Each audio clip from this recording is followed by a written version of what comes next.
Howdy folks, welcome to the Triple B TV live stream. I am very excited for tonight's stream, not only because we have my buddy Jason on. That's I'm not gonna lie, say that's it. I've got my cousin. Hey, cousin, say what's up to the people. What's up? Pretend like speaking to the microphone and What's up? Defend yourself for all the bashing I've given you for never being here on time or ever until tonight. I wasn't here. All right, he wasn't here, but he's here now. That means I get to do hands-free streaming for the first time in my life. I've been looking forward to this moment so much, and it's happening right now. You guys are witnessing it. Pure, true happiness. Thank you guys for tuning in tonight. We got Jason on. Updates here. I don't need to give you updates here. I'm always putting updates on the internet. I feel like my whole life's on the internet. Sometimes it feels real weird. So, but tonight's going to be about Jason. I haven't decided if I'm going to be nice to him or mean to him yet. I was kind of playing with this idea in my head. Ran it by my buddy Chris over at Snakes and the Fat Man. I was like, should I be mean to him or nice to him tonight? And I'll tell you what I decide and why I decide it once we get into the stream. But for now, you're watching Triple B TV.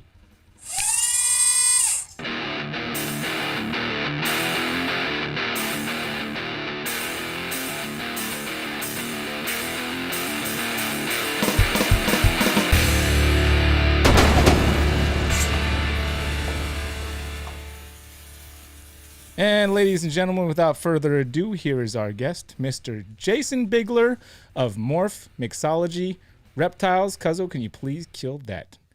Thank you. What's up, bro? What's going on, man? Not much. Just excited to just be able to sit here and sip this thing and not touch any buttons. But thanks for coming on, and thanks for not trying to overrun my the time slot that I had allotted for myself and doing your stream at the same time as mine. Yeah, well, I guess it was the only way to get you on the stream was to have you available because you didn't want to simulcast this. I thought that would have been kind of fun. I don't know how we would have done that. Can you stream to both channels at the same time? I don't think I know how to. I think that's above my pay grade. Yeah, I don't know how that would. You would almost have to have like your session open with Zoom and then my session open with you in a different window on StreamYard or something, but both through the same camera simultaneously. I don't know if that would work or not. It sounded way too complicated, man. I know that for sure. Yeah, no, I was trying to figure out if I wanted to be nice or not. And then you brought that up. I was like, well, I guess I should just be nice. I mean, it's because I know you. That's what this has become for me, is just like hanging out with people that I know until we can go back to shows. I've had on a couple people that I haven't met in person, and I should maybe be taking more advantage of doing that. What do you think? Am I messing up? That's kind of how I do mine. I mean, the idea behind mine wasn't necessarily to come on and talk snakes. It was more about bringing people on that have been a big part of our journey into the hobby, or friends of ours, or even people that I've only talked to a handful of times online. And a lot of times I want to do it with people that aren't necessarily, top of mind. Yeah, we've had guys like, we've had Brian Barczyk on and stuff like that, but you bring people like Josh Lundberg from Ball Python Shed out from behind the computer, you know what I mean, and put them in front of people. Or you bring on, like we had Chris and Kristen on Graham last week. I want to do stuff like that and bring people on that you don't necessarily, that don't have a huge following or don't have they're not in front of everybody on screen every day or whatever. And I think it's more fun that way. Yeah, I've done a couple of those. I've done a few of those as well as live streams. I was definitely doing that more when we were at shows. Like everybody that I had on Triple B TV in person were people I was just meeting at the show that we were having on to do that. To like here's a person that seems like they're doing something cool. Let's like give them some screen time and see what they're all about, and we can learn more about a lot of people that maybe other people haven't heard about in the hobby. That was the idea behind it. Yeah, for sure. And if people are curious, they see me looking, I have my iPad set over here so I can watch the chat. But I'm curious in your setup, because this is obviously done differently than I do mine. Is your cousin switching us in the foreground, or does it do that automatically? Oh, yeah. If it did that automatically, he wouldn't be here. So he's literally changing who is taking up the screen based on who's talking at the time. He is in real time. He's manually controlling it. Yes, he's doing that. He's back there. And you've been doing that yourself this whole time? Yes. That sounds awful. It does. So I wouldn't do it too much. I honestly, I usually just leave it on my guest big, because that's what the thing is for. It's about my guest. And I just wouldn't mess with it too much. But I do, every time there's like a super chat, or I'd bring that up, or like if I'm switching the pictures, which isn't the end of the world, but it sure can be distracting when you're trying to have a conversation with people, which is why I think I've started drifting more towards people I already know, so I don't have to I can be a little more disrespectful and be like, I'm not paying attention to you entirely over here, by the way. I gotta say, I mean, I'm like super jealous of what your stream looks like as an actual presentation. Your little scrolly step and repeat background and these cool little frames that are on everybody's pictures and that. Like it's pretty sweet, man. I'm jealous. Thanks. Well, mine still says StreamYard in the corner. I've debated so many times going to StreamYard because another thing, like my laptop can't necessarily handle the amount of input that's going through it. I don't know what's happening. If it's just like railing over just one side, one of the processors or what, but it's not the smoothest. Like every time I watch people's interviews on StreamYard, they've got their software down to where it doesn't matter what you're streaming from. It seems like the video seems to be pretty sweet. And I think if I get a higher processing computer, which I am planning to do at some point, then maybe that'll take care of that. But I've been almost every week. I'm like, should I just finally make the jump to StreamYard and just make it easier? And I'm like, no, I worked so hard on that background and all this other weird stuff that we got going on. I'm not gonna do it. Yeah, I don't know. I should just bite the bullet, especially now that Herbert from HB Reptiles came on as a stream sponsor. I should just bite the bullet and pay for like the premium or pro subscription over on StreamYard because it allows me to do more stuff. It gets rid of their watermark, obviously. I can stream my camera in 1080, which it doesn't let you do with the cheaper version. So it still looks decent, but it comes across as 720, which kind of frustrates me a little bit. And that kind of thing. So I don't know that it's going to give you this level of customization, but it gives me a little bit more to work with at least. I'm doing 720 right now out of my camera into the computer just because when I was trying to do it before 1080, the computer could not process it well enough to make it nice and like they were getting glitches stuff during the intro. So I'm actually streaming in 720 right now, which it's a live stream. It is what it is. Yeah, it's not gonna look perfect. Yeah. I'm trying to make sure I look good in your shot over here because your little frames that you put on it changes the framing that I have a little bit. So it's like I want to make sure it looks right. That's true.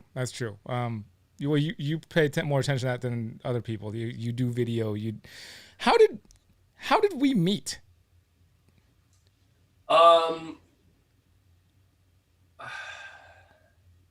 Like how did you convince me to let you come to my house? That's a great question. That is a fantastic question. You know what's funny about it is I can't remember if I had started talking to you before or after the first time that I was at Garrett's house. And we'll have to bring it up because for those of your followers that aren't paying attention to my channel for some reason, you and Garrett are coming over. Yes, you and Garrett are coming over to my stream at the end of this, so we'll have to break into that a little bit. But I think it was around roughly. I mean, no, I guess I went to your place before I ever went to Garrett's house. So I don't remember how I got to you originally, other than watching your videos. I mean, that's kind of where I found you in the first place. And then when we saw that you guys were pregnant with Leia, we sent out the little care package for her that had that big, like 6-foot pink snake and stuff. Which she still has, by the way. I saw it in a video about a week and a half ago. She was dragging it around the living room. I saw it. But we sent you that. And when you and I had talked a few times beforehand, and then I was down at Jay's place. So that's why it had to have been before Garrett's because I went to Jay's place before I ever went out to Oh, Pittsburgh. that's part of what it was. You were trying to meet up with a few different people, and I was like, oh, well, yeah. if he's already lined up some stuff with these folks, then they must have some kind of credibility, right? Yeah, I guess. I'm just sort of good at talking people into it. But yeah, I had to talk to, originally it was supposed to be, hey, are you ignoring me? My cousin says something, he messed something up on the other side of the screen already. He I don't know. Oh, yep. I see it. Part of my door, my door over here is above my head and outside of your frame. You know how to fix that? Sure. I mean, if you can fix it, then you can fix that. You'll get full payment tonight if you can fix it without me coming over to that side of the computer. He's fixing it on his own. Oh, he's already making himself worth his weight in gold. He's doing it by himself. I mean, we're off like 5 or 6 seconds over here, but I'm watching it in like almost real time. It's pretty impressive. Nice. Good job. Good job. But so I had set up that trip originally to go visit Jay at Prehistoric, and I was supposed to visit with Miguel, and Miguel had something he claimed. I mean, he said he injured his back or something. He wasn't able, because originally Miguel told me that he was going to pick me up at the airport in one of his cool exotic cars, and we were going to go to Jay's place together. And then I was going to go to his collection, the whole 9 yards. And I still have never actually seen Miguel face to face to this day. So, and I love Miguel to death, but I think he's just too big of a superstar for us now. It's like he's like celebrity status. But well, what do you mean? What do you mean by us? Well, me. He's a busy guy, and he's also a yes man. He'll say yes to everything, and then only have a couple. I was actually supposed to potentially go there this weekend and help with some of the live stream stuff for the Texas, for the auctions for Texas, the live auctions to support the folks out there. And I don't know if I'm able to make it, which makes me feel slightly bad, but only slightly. Well, I do, a quick offshoot from my story, I do hear from a little birdie that you are interrupting another live stream I'm supposed to do coming up in a couple weeks. Oh yeah. Yeah. I didn't do that on purpose. Well, thanks for that. to be fair, I'm going to be there in person. Well, here's what you're interrupting. You're interrupting. We're supposed to usually do a Zoom call right after these with our guests to go on Patreon and do a little private Q&A thing with the Patreon folks. We've done that every time. But instead of doing that tonight, we're going over to do your live stream instead of. Does that mean I get the Patreon money too? No, that means that if you no, that's not how it works. You don't do less and then get more. That's not how it works at all. You have to come and do. I told them that if you liked people, that you would come over and we'd make it up at a later date. That's what I told them. Fair enough. Yeah, that works. But anyway, so go ahead. So so if you remember correctly, I went to Jay's place. I spent 2.5 days with him, and Jay's fantastic. I had zero complaints with him whatsoever. He was awesome. He basically gave me the keys to that place, and I could go anywhere and do anything. And then when we were done, we shut the place down and went to In-N-Out for dinner. It was freaking rad, considering he didn't know me from Adam. You know what I mean? It's like, so he was super cool about it. But then I remember I had called you because we were trying to see if I could work out to come visit you, because I had planned this route for my job, because long story short, I get to go places twice a year with my job. Well, before COVID, but I get to go places twice a year. And I had planned this, that I would fly into LA and out of San Francisco to make all this work. Right. And if you remember, I called you, I was standing on the beach in Newport, and you guys were on your way home from the Bay, because it was right after you had come back from your trip and somebody had busted into the window of Hillary's car. Oh, it was right after coming back from your window fixed. Yeah. So I remember, because you were on the phone while you guys were driving, and I said, hey, it's Jason. I'm sitting here in Newport, and I've done basically everything down here. What are you doing? He's like, oh, well, we're coming back from the Bay, whatever. And he said, hang on a second. And you yelled to Hillary in the car. He's like, hey, do you care if Jason comes up and spends the night? And I remember hearing her, who the hell is Jason? And you said the one that sent the big pink snake to Leia. And so you came back online. It's like, yeah, we're about 2 hours north of Newport. If you want to head this way, you're more welcome to stay the night. And so I rolled into your place at 9:30 that night, something like that. Yeah. And then we went to Freedom Breeder the next day. Yep. That's when I met Jesse. Yep. I creepily followed you all the way from Atascadero to freaking Turlock, and then went to San Francisco. Oh, that's funny. And here we are now. Yeah. Yeah, Jesse had his reservations about you, but to be fair, Jesse doesn't trust anybody. At least not right off the bat. You have to work in a little harder with Jesse. Yeah. By speaking of Jesse, when I was home was it last June? I guess it was June or July. No. Yeah, something like that. Last year sometime. My dad and I flew down to Turlock in his airplane to pick up a bunch of cocoa blocks, and I guess it's back in like March or something, and some more of these 5 tubs, right? And so I called Jesse. I said, "Hey, I'm in Sacramento with my truck.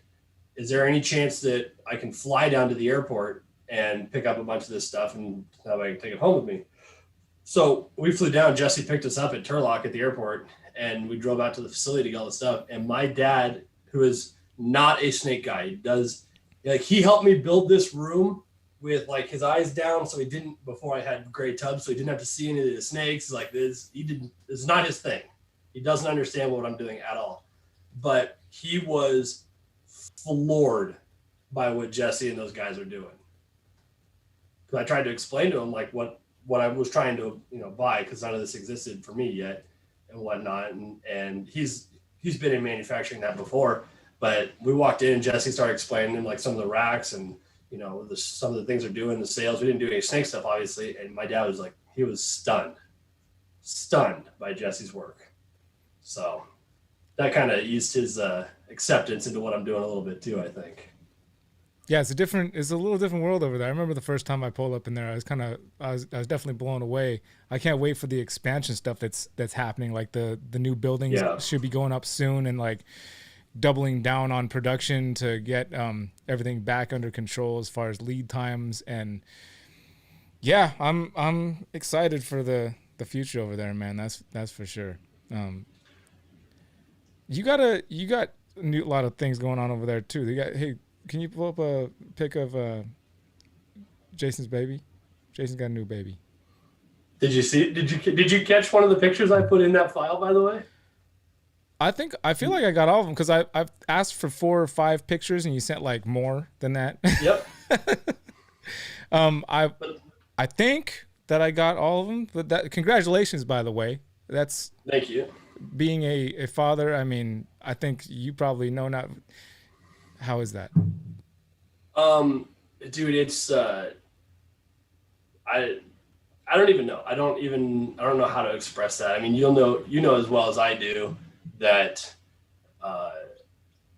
especially the first time you get they look at you and you just realize that, I mean, this thing's mine and I am 100% solely responsible for it not dying. Like it.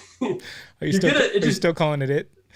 No, but I mean, it gives you, it gives you a different feeling, like, and it changes you almost overnight. Like, it's weird how you can almost feel it, how you change as a person. And, it's interesting because I saw a post from The Rock a couple weeks ago. He posted on his Instagram. And for those that don't know, The Rock only has daughters. I think he has 2, something like either way, but he's only got girls. Right. And so it's this picture of, and Rock's youngest is probably close to the same age as Leia. And so they're like walking down this gravel path. And so you got like this 6'7" freaking Hulk of a man, right? And he's holding the hand of his little 3-year-old daughter or whatever, walking down this gravel path. And it said in there, The Rock had this statement that every man wants a son, but every man needs a daughter. I was like, and you having both, you probably know better than I do, but I feel like there's something to that. Like, there's something about a man and his daughter, that you just have like this feels like even more desire to just beat the hell out of the world that's trying to get to her. There's there's that balanced with wanting to make the world a better place for her as well. And raising her in such a way where she can beat the hell out of the world if she needs to. Like, she doesn't need nothing from nobody ever. That's obviously the goal. Yeah, But I have not announced it personally, but I guess this is a better place than ever. But we're actually expecting number 2 late October. Nice, man. Congratulations. That's great. So for the 3rd year in a row, I'm gonna miss Tinley. I still cannot seem to get there ever. But we're expecting number 2, and my wife is convinced that it's going to be a boy because she feels totally different and whatnot. And I'm excited I'm excited either way, but that's going to be super cool if we got, one of each in that. So, yeah. Oh, you know what? Somebody was is that a Montana thing? The and that. I've always noticed that you say that like that and that, like you throw the and that on the end of a lot of stuff. Is that Montana? What is that? I don't think so. I'm not a Montana boy. Right, but I mean, you've been there for a long time now, right? I mean, I've lived here 6.5 years. That's not. I mean. So were you were you natting before Montana? I don't know. I don't even recognize that I do it now that you say it. Oh man, it's like you're gonna give me a condition, man. I'm gonna like. No, it's the thing you say. I've noticed it since the first time I met you. It's like you're the only person I think that I know that says it though. So that's why I was wondering, like, is it a Montana thing, like this and that and that, like almost like and stuff or and that. It's I don't know, what do you call it? A verbal tick. I don't know if I would classify it as a tick, but I've just always noticed it. I didn't know if it was Montana. I don't know. I didn't even know that was a thing I did. I'll have to be cognizant of it now. How, you've been putting yourself on video for at least a couple years now. You never noticed it? No, dude, I don't watch my own videos. You have to, but you edit them. Yeah, like I edit in real time. Like I start the video at the beginning and I go through it because I don't. The difference is, unlike your stuff, my videos are not hyper produced or planned for that matter. Like I don't do a lot of cinematic stuff. I don't put in a lot of B-roll. I don't. That's one of the things that and I've said it on my stream before, that's one of the things I admire about you in particular is my brain does not comprehend the ability to go about a day or a weekend or whatever with the intent of making a really good video about it. So for instance, the first time I was at Garrett's place, I flew out there, spent 3 days or 4 days with him, and I helped him rebuild what is now his show booth with all the pallet cages and stuff like that, right? And so I told him, I was like, again, Garrett was like, when I came and visited you, he didn't know me from Adam. I flew out on a whim, and spent 3 days there. And he's like, I'm going to put you to work. I said, I would hope so. And so I started working. And I'm in the back of my head, I'm like, I got to do a video about this, obviously. I mean, this is a cool trip, but I don't know how to do that. So like, I'll build a bunch of stuff with Garrett, and then I would take a break and I'd be like, oh crap, grab my camera, like, oh, this is what we did, and yet your video style is far more, cinematic, but more form of storytelling, you know what I mean? And I don't mean this as an insult, but it almost feels like you are much more accustomed to living that moment through your camera. And I live that moment forgetting to bring the camera with me, if you know what I mean. I definitely do a lot more living not through my camera than through it. That's of course, no, sure. Of course. But even when you go, like even when you a lot of your videos when you go into Freedom Breeder, I notice that you stop on the side of the road and you get these really cool like cinematic drone shots and that. Like I think of that stuff on the way home, like after it's too late. Yeah, there's a level I'm constantly evolving on that, like as far as how much I'm filming and how much I'm not filming, and depending on what story I want to tell, obviously the more footage you have to pull from, the easier it is to craft a story after the fact if you have shots of everything happening. But it's almost impossible. Yeah. I used to think about this when I was a little kid. Like I wish I just had like recording going in my eyes so I could go back afterwards and like, have that stuff so I could do something with it. I used to think that when I was like 4 years old, I would think this stuff. But so like picking when to do it and when to just not pick up the camera, it's a constantly evolving thing. Like the video that's going out tomorrow on the vlog channel is just, that's why I started doing the uncuts too. It's just like 10 minutes. I'm a little whiskeyed up and we're feeding snakes and me and Noah are down here and it's just 10 minutes of that. And I don't know. It's and see for me, I would have to have like a once a month segment of Morph Mixology cut, because everything I do is uncut. The majority of the time when I shoot a video, I come in here with an idea and I set the camera up and I press record and I just start talking. And when you were doing your DIY stuff though, there was plenty of edit going in there, yeah? Yeah, and that was even more, that was difficult as well, knowing how do I go about getting enough information some cool angles, some time lapse, some shots, whatever, be able to tell the story in 15 or 20 minutes, but still be able to get the work done. That's part of my problem is I get into a mode where I'm doing the job. Like when I set all of these racks up, my video was last week, I guess it was, or 2 weeks ago when I did the racks. Like I have some cool time lapse and I was talking about it, and I have some cool time lapse of doing this 1575 over here. And then that's it. Like it goes from here's the original room, a little bit of time lapse of that one rack, and then the room's done because, I'm working around my daughter's sleep schedule and naps and that. I'm trying to do the stuff on my own.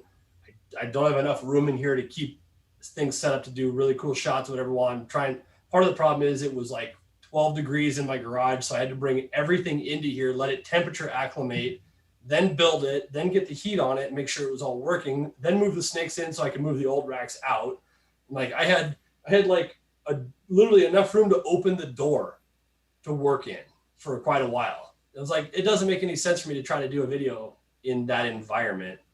Did you film, like, did you tell that story in the video at all? Like the struggle of trying to do all that? A little bit. Yeah. I mean, but my issue is because YouTube has never really clicked with me as something that I don't want to say not passionate about, but it's just not my main focus in life. So I don't, like I said, my brain doesn't work in how to do that in a day-to-day task. You know what I mean? And this time of year, it's tough because I'm trying to keep the weekly upload schedule that I do, but there's very little going on this time of year. I'm waiting for eggs to start laying, and then, okay, I do a video pulling another clutch, whoop-de-doo. Like they've seen that 1,000 times. And I got to wait another 60 days before I can do cutting videos. And we decided this year, since I've got this setup now, I've got a workspace in here that I've devised. I've got the TV, I've got the stuff for the live stream and that. So we decided this year we're going to do every single clutch live cutting on a live stream, which will be cool because I'll have live interaction and whatnot. But now that takes another video out of my queue. You know what I mean? And so I don't know. Like I said, I try to stick with my weekly uploads as I can. The live streams have been kind of fun to do as like a supplemental thing just to keep me engaged and whatnot. But it's certainly not my main focus. And I think that's reflected in the overall performance of the channel or the videos or what have you. And I'm fine with that right now. I'm not in a position where I really care enough to make a change, I guess is the most appropriate answer. Well, I want to talk about, and I've mentioned this to you before, but just kind of what gave me a certain level of respect for you was when you were first kind of breaking your way into the community, the online community in particular. You caught like some of the more, not, I don't want to say brutal, but you definitely got hazed publicly pretty well in Facebook groups. Like there was some pretty good. Oh, no doubt. It was a public hazing. And I thought that you just handled it so gracefully. Like I felt no animosity coming back from you whatsoever, almost, at least from what I witnessed. Like it just seemed like you were just like, yeah, it's cool, guys. Like you can like. Well, it's funny you mentioned that because it's not. It might be next week. It might be the week after. But one of my guests coming up on my live stream is arguably one of my most visceral, outspoken haters from the beginning. And I feel like I know who that is already. Probably, but I'm super excited about it. I reached out to him just out of the blue during the whole Chris Cersei thing and whatnot. And I was talking to him about that and some other things, whatever. And he just threw out, without being provoked, he's like, man, I know we had our differences before and that, but I gotta say, I'm really happy to see you doing well and succeeding in this, and it's going good for you and everything. I honestly, truly believe that's awesome. And so we just got talking about it. I was like, you know what, dude, I don't know what the beef was between us, but why don't you come on my live stream? We'll put everything out on the table. We'll clear the air and we'll just hash it out and be cool from there. He's like, I think that's an awesome idea. So, it's sometimes you got to be even nicer to your enemies. You know what I mean? As far as the initial like Facebook hate and that, I just realized that the majority of the people that hide behind their keyboards in a situation like that are just more or less jealous that somebody can come from literally nowhere, come out of nowhere, and gain some kind of notoriety or following in a very short amount of time. And they've been in the hobbies for 15 years or whatever, and people still don't know my name, and I've got 1,200 followers on Instagram or whatever. I'm like, I think that's your fault. Like, I haven't done anything extreme, and I certainly haven't paid for followers. I know that's a thing. But everything that's on like my Instagram, my YouTube, that's 100% authentic to people that have come to me. And I don't know why. I can't explain the reasoning. People ask me all the time, hey, how do you get followers and how do I grow my channel? I'm like, dude, you're asking the wrong person, man. I'm like the least qualified to tell you that, because I am the least consistent and oftentimes least active on both platforms. But I just think people they were either scared or jealous that somebody could come on the scene and make some noise. I mean, Miguel, we talk about him. He was in it still is. He's in the exact same boat. He just did it with a lot more zeros than I did. And the difference between me and Miguel or me and JP up in Canada for that matter, is I didn't have the ability to put hundreds of thousands of dollars on the table to start. That's the only difference. Miguel's channel exploded because of the quality of animals that he was able to put up, the quality of content, and the people that he was able to get in touch with due to his marketing ability, his outreach, his proximity to LA, that kind of thing. I honestly believe if I had a $500,000 collection sitting here and a Ferrari in the garage, I probably could get more views too. But it's not about the view numbers. I'm just saying he did the same thing where he came on the scene and blew up and everybody hated him for it. Like, oh, you're just going to show up and throw your money around and buy your way in. Like, who cares? He's putting more money and more followings into the hobby. So why are you pissed? I will say that he's also a lot of fun to be around. Oh, no doubt. No doubt. And I hope someday that I can get onto his radar and cruise out there and hang out, or meet him in Vegas or whatever, because I do think he's a legit cool dude. I've got no ill will towards him at all.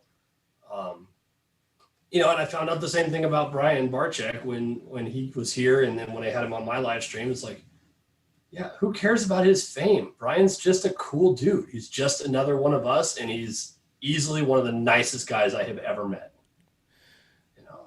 I can see where some people are coming from, but it's certainly a bit of it will stem from jealousy, like not feeling like you're getting the recognition that, like, especially if you're somebody who's put 15 to 20 years into the hobby and you've been, pushing the animals or doing educational shows or something like that. And then you see somebody getting a bunch of recognition that hasn't put in that work. I can understand that. Like, I can understand where you come from with that, but it's more classy, I think, to just, if you feel like you want that, to do whatever steps you need to do to make that happen. If that's what, you're feeling. And some people say it's not good for the hobby. Like, what I see that's not good for the industry of the hobby is people trashing other people online. Like that's ultimately, going on me like this guy's doing it wrong, and this is why, and this and this, and to an extent, we're all guilty of it. I'm guilty of it. I think everybody is at a point, but it behooves us to step back a minute and take a look and be like, well, what can I be doing better, rather than flaming on somebody else for what I don't like what they're doing, even if they weren't doing it with mean intent. You just don't like it. Like, I don't like the way they do that. It's not my taste. And so I'm going to go on and spread it everywhere. That fact that I don't like it. Well, and it's, and you're right. We're all guilty. I'm guilty as well of doing, I get a message on Instagram or Facebook or whatever. I got one a couple days ago, and they were asking in my opinion, some of the most, square one, super basic questions. Like, literally the post that came to me originally said, are there such things as co-dominant, incomplete, dominant genes in ball pythons? So I clicked on this dude's profile, and the first 6 pictures were ball pythons for sale.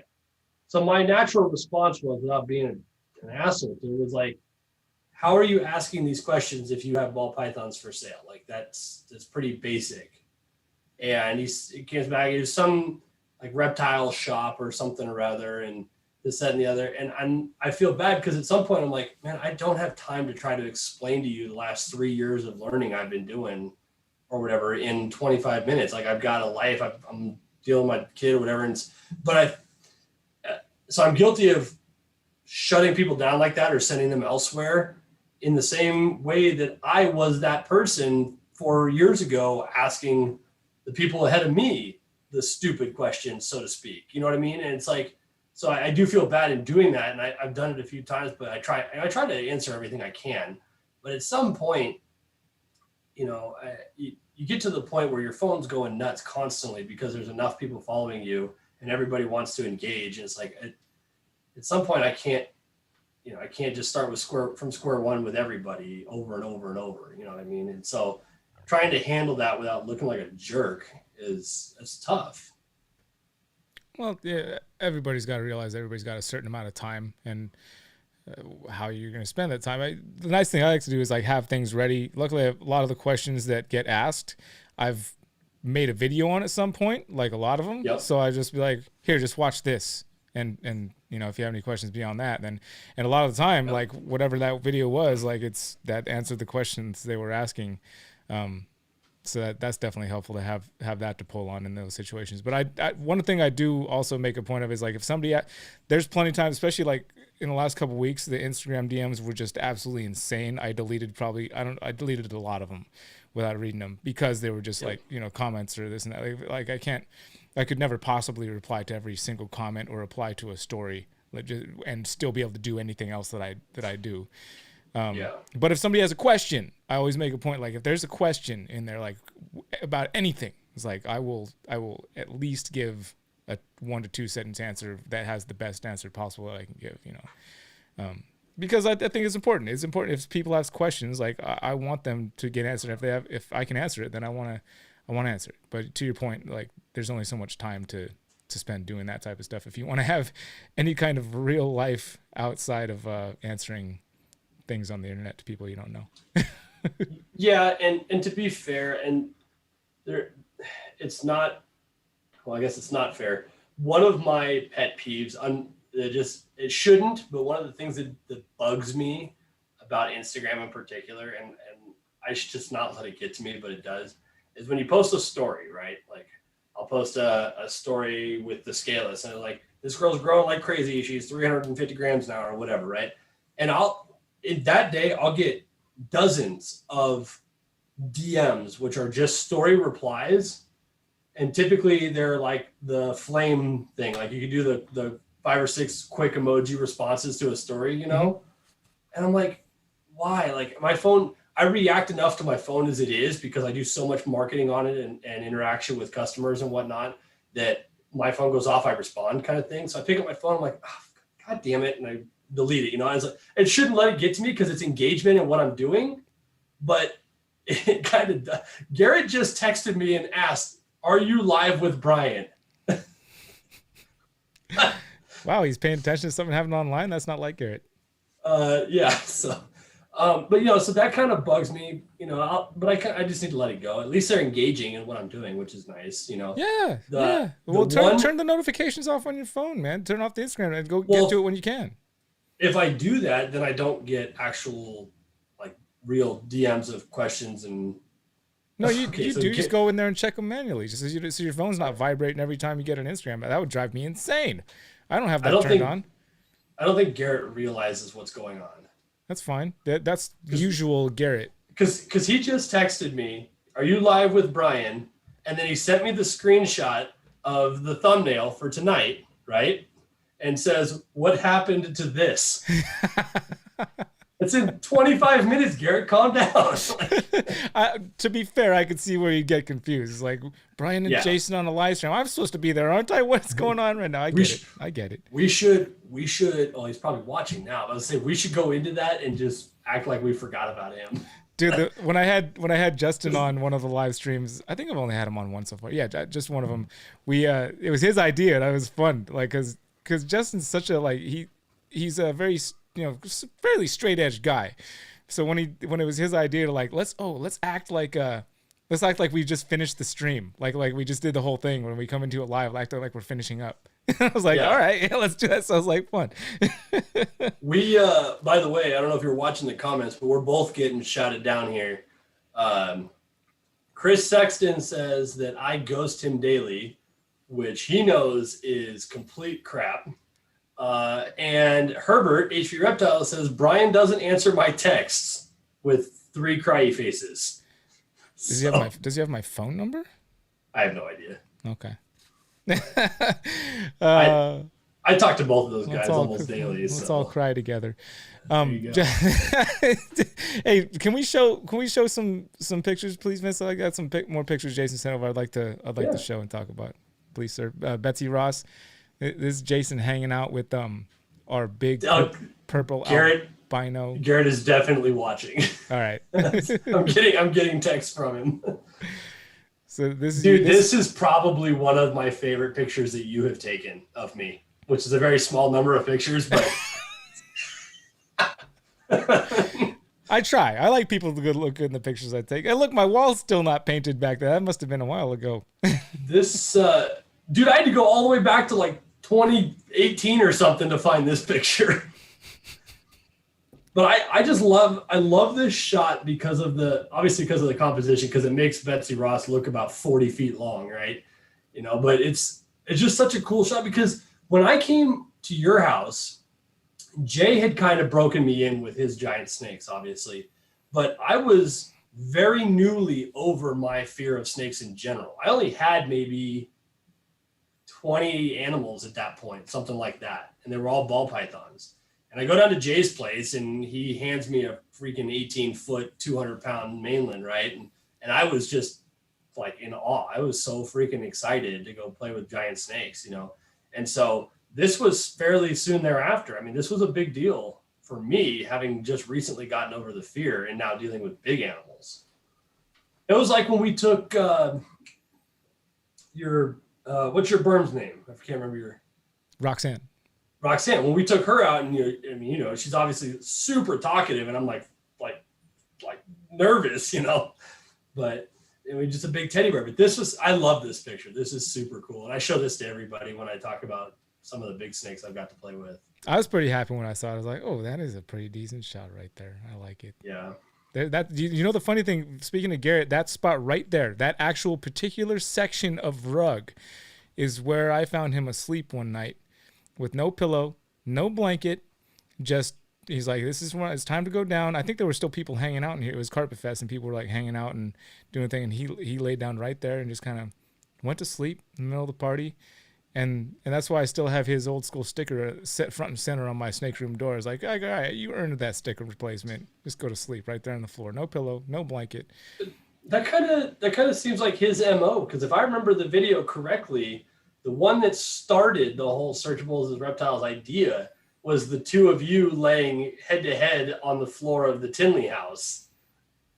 Yeah, that was staged. I did give him a pillow at some point on the ground. Yeah, that did happen. I was like, this, I can't. He needs a pillow. He needs a pillow. It's warm in here, so I didn't need a blanket. But I was like, here, pillow. At least. I almost sent you the picture of me and Sangria too, because that's another one that I have of yours. It's super cool. I really like that shot a lot too. Well, you got probably one of the cooler pictures up here. Is you and Leia back when I didn't even recognize her in the picture. I had to look for her. Like, oh wait, oh yeah, that's Leia.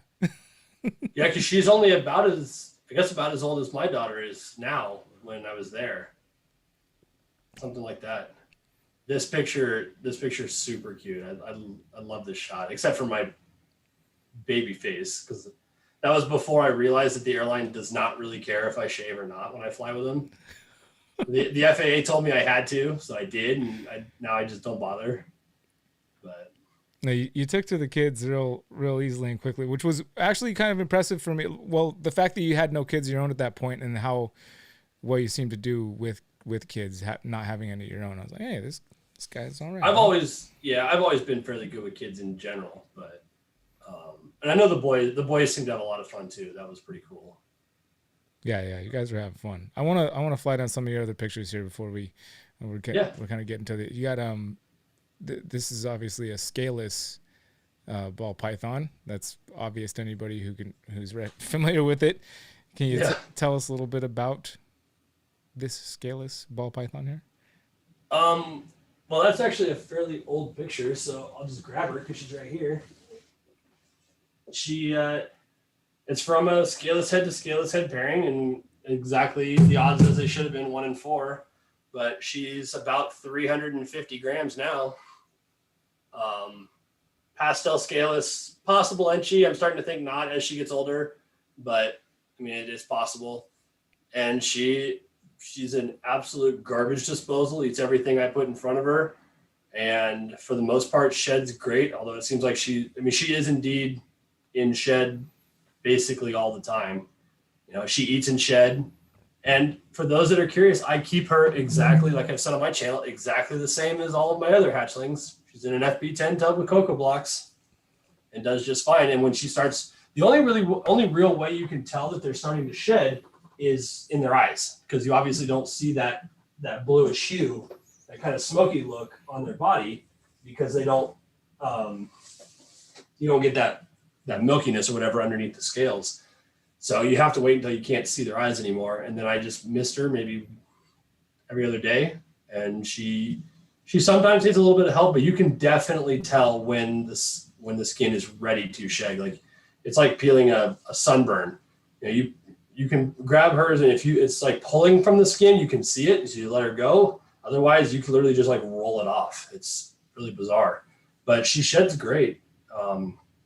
I might order, because I have some for these tubs. I might order some of the paper inserts from Ed for the 10s, because if she moves around in the water, whatever, or gets the cocoa a little bit wetter than I run it, it does seem to let her shed her belly skin really well, and then it just kind of like stops, because it's almost like the moisture from the cocoa releases the belly before the rest of her is ready to shed, and then it's kind of out of order and it doesn't shed quite right. So I might put her back on paper and then just mist her like I was originally.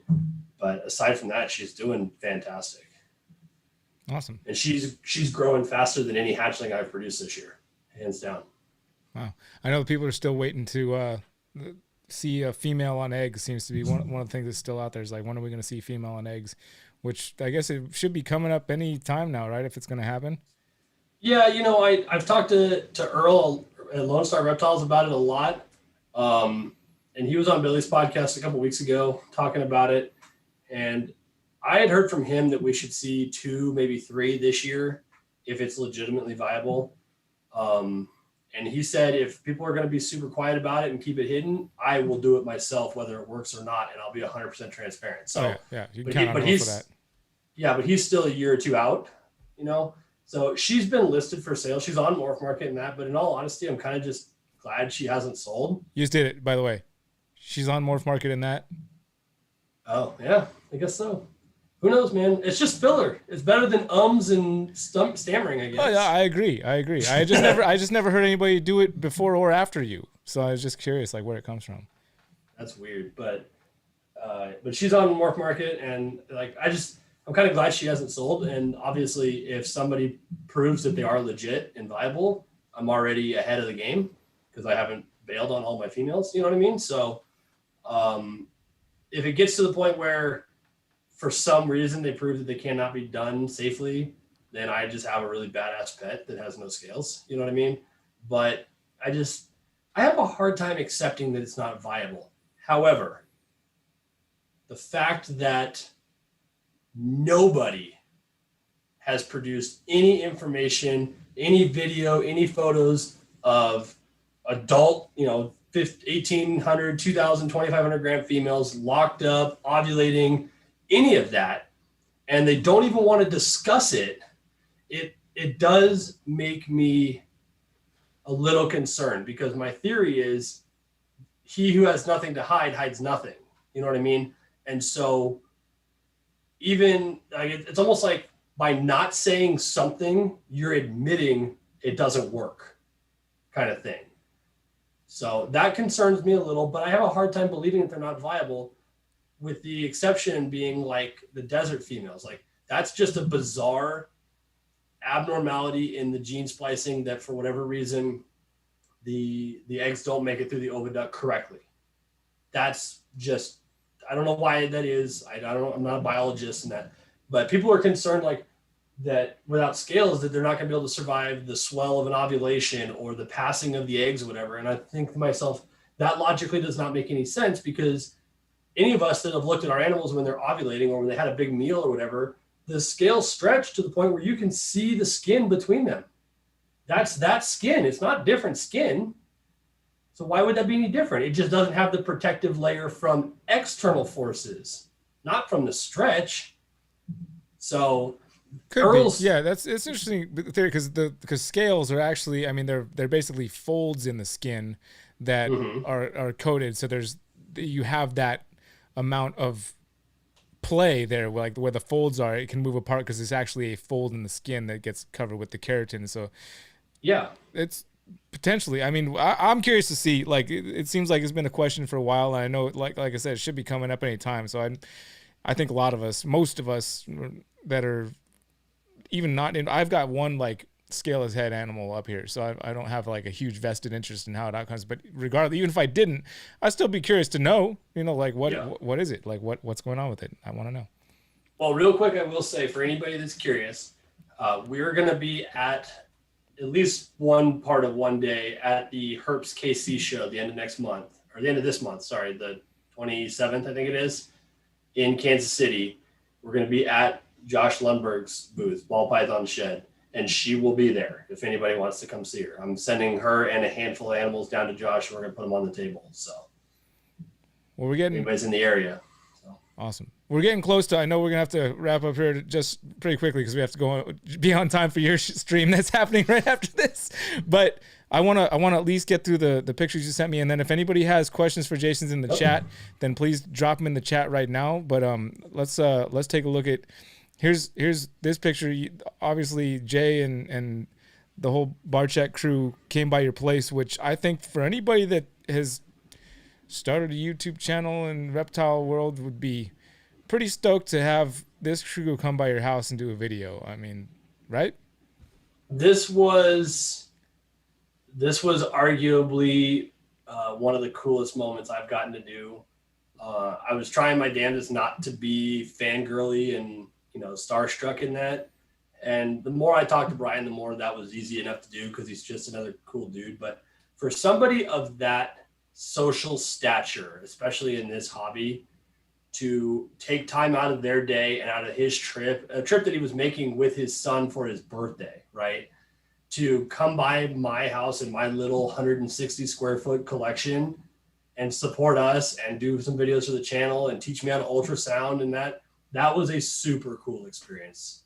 And Brian has been nothing but great to me ever since. I talk to him fairly regularly, and it's been, yeah, I was really impressed with them and his whole crew. So. Wow, you do look really tall in that picture. What's going on? You're not taller than Jay. Him and I are pretty close. He's a little taller than I am. I'm almost 6'3". Really? Wow, I do not remember you being that tall. Okay. I guess I haven't seen you for a while. Jay's a big dude. There's no doubt about that. Yeah. I was actually, to be funny enough, I was surprised at how short Brian is in person. Because you would never know that from his videos. Oh, right. Because he's always holding the camera at Yeah, I had no idea. Here's another picture. I know this background because I've stood exactly where you're standing here. This is Pittsburgh in the background. Yep. Why'd you send me that picture? You sent it to me. Well, you wanted a picture of me for something or other. So for the thumbnail. That was I don't take pictures of me ever. Except the funny thing about this the funny thing about this shot is Garrett is not in it, even though he's actually in this picture. So I have this exact same picture that's widescreen, and he's off to the left. Him and I shot the picture together up here by where the top of the tram thing is that goes up to the top of the hill or whatever. We were up there walking around with Brian McCourt from Sailor Serpents, my buddy from Columbus, and the guy that did my ear piercings. He did those, and then my tattoo, and then that next day we went up to Garrett's place and hung out and toured Pittsburgh and that. It's a really cool city. It really is. And Garrett's another one of those guys that I call a good friend of mine. Has been nothing but awesome to me. He's kind of a pain in the ass, but I think that's what we love about him, right? He's not so much of a pain in the ass for me. He's been pretty much support. I mean, I'd love to just talk some crap about him, but I really can't. I just can't. I can't bring myself to it. He's been way too helpful to me. Garrett in the comments says, I definitely photoshopped him out because he made me look short. I will happily show in my stream that is not the case. All right, one more picture before we get out. I want to show. I'm assuming that by the look on your face that this is the first snake you ever had on eggs in this picture. Is that accurate? This is just a guess based on the look on your face. I'm trying to remember which one you sent me. Or I sent you. It's not the first. Funny enough, that picture was actually from this last season. That was after I moved into this house before this room was done. It's just a picture I took for a thumbnail for this clutch video. But if you look, there's just raw studs in the background. I was still getting clutches in this garage with no room in here when it was like 100 degrees outside. Like I was impressed I was still getting viable eggs. So that's more of what that was about. But that's one of our pied females. In fact, that's the one that produced my scaleless head pieds last year. Well, Garrett had a question, but we're going to skip that because he can ask you in person. Everybody who wants to hear the answer to Garrett's question can pop over on your live stream in like 2 minutes here, and he can ask you that in person because I think it's a pretty good question. Now, I'm curious to hear what your answer is, but we can do it I want to know where the vitriol's coming from. Let's find out. Let's find out on your stream. Let's talk to Garrett. We'll open it wide up. But before we get out, we do have one question from Anna Kevlin, and she's wondering how are the boas doing? Well, you have boas too, don't you? I have boa. Oh, what? Yeah. I'm sure she's talking about the Doomerals.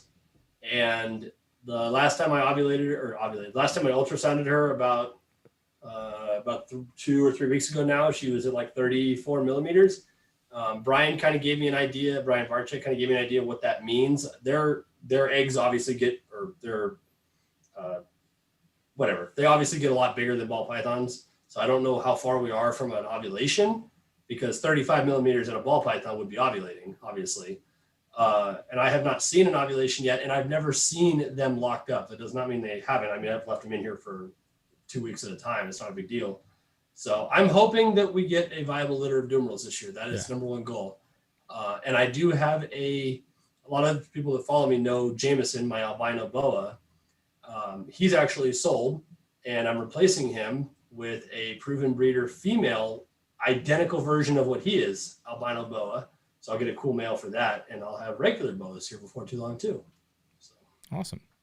Yep. Fantastic, Jason. Well, hey, I'm going to let you go because I know you got to get set up, and we're going to go on your stream in just a moment. But if you got something you'd like to say to everybody before you go over there and set up, and say it now, man. No, I just I appreciate the opportunity. I thought I was kind of, I wasn't cool enough to be on Triple B, so. You're not, but we had you anyway. How about that? Yeah, so we gotta get through all of this garbage going on in the world and get back together and hang out and drink and play snakes. Sounds like a plan to me. I appreciate you having me on for sure. Yeah, man, absolutely. All right, dude. Well, I'll see you in just a moment over on your channel. All right, man. All right, bro. All right, folks. Well, thank you very much for. Can you turn off that? Thank you. Thank you for tuning into the live stream.